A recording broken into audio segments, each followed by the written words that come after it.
Bom momento, hoje eu tô aqui para falar de algo que parece ser sobre futebol, mas é para muito além disso, então não desista agora.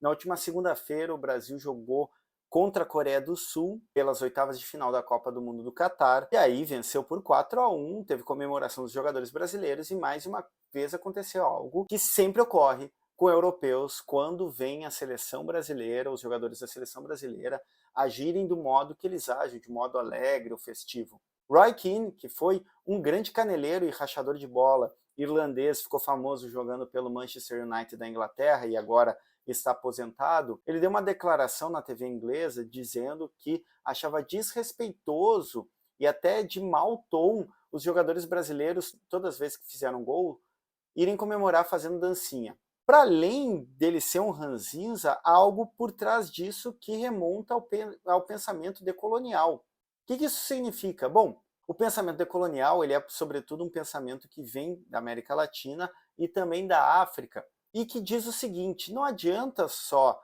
as tropas e os governos dos nossos países no sul global, que foram colonizados pelos europeus, terem ido embora. A gente tem uma outra etapa muito mais profunda e muito mais presente, que é a colonização subjetiva, ou seja, a nossa colonização dos nossos valores e nossos afetos. É o que comumente a gente chama de síndrome do vira-lata, essa coisa de fetichizar, por exemplo, a Disneylândia. Vivendo no Brasil, um país com tantas cidades maravilhosas e lugares lindos, ou Las Vegas, para mim o exemplo mais bem acabado da colonização afetiva, sudaca ou do sul global de modo geral, é fetichizar Las Vegas, que é uma cidade no meio do deserto, é um monte de outdoor de motel gigantesco, com cor neon piscando e cassino. O que há de maravilhoso nisso? Como isso pode ser melhor do que ir para Fortaleza ou para Maceió? Mas é uma fetichização porque ela é construída ao longo dos tempos, e por isso que eu estou falando de colonização. O europeu,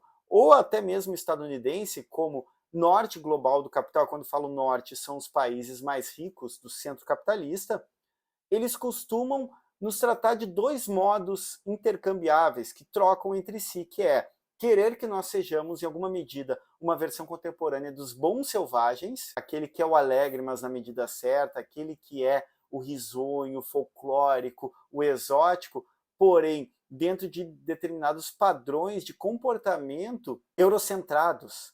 Isso é muito esquisito de pensar porque a gente tem uma noção, os europeus, sobretudo, eles são muito organizados, muito corretos, muito éticos, quando na verdade, e por isso que é notável, foram os europeus que causaram os maiores massacres, subjugações, silenciamentos e apagamentos ao longo da história do globo terrestre. Então é muito doido a gente parar para pensar como a gente acha que os europeus podem ditar ética para o resto do mundo. Mais que isso, como eles podem dizer como a gente deve se portar ou não deve se portar. Eu sempre penso num conceito, num modo de ser futebolístico que é para muito além do futebol, que eu amo e venero, que é a catimba.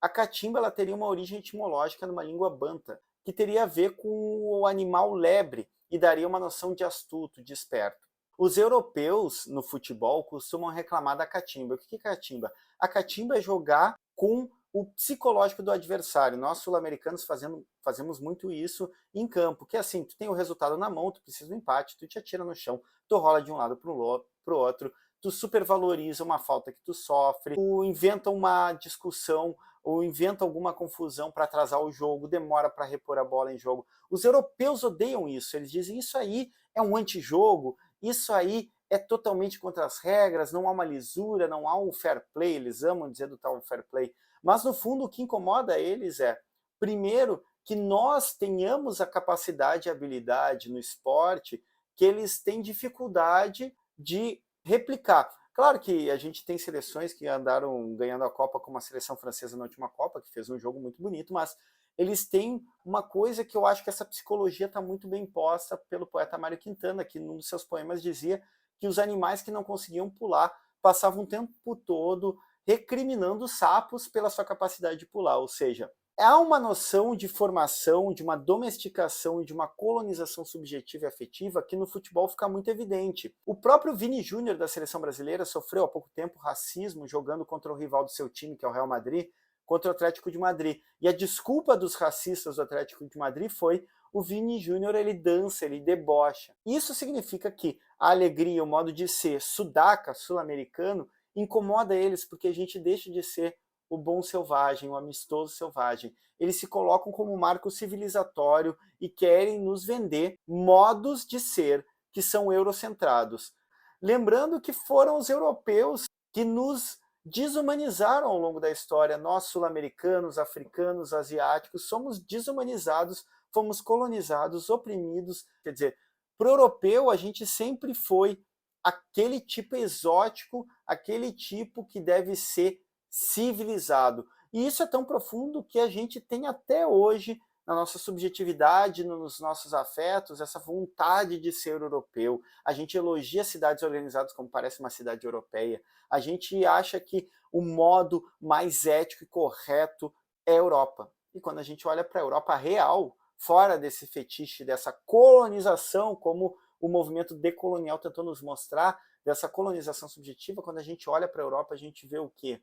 A gente vê a extrema-direita ganhando na Alemanha, a gente vê uma série de violências acontecendo, por exemplo, da polícia do exército espanhol com os marroquinos que tentam, outros habitantes do norte da África que tentam adentrar a Europa, a gente vê uma Hungria de Orbán extremamente fascistizada, a gente vê uma Polônia revisionista e negacionista em sua história em relação ao nazismo.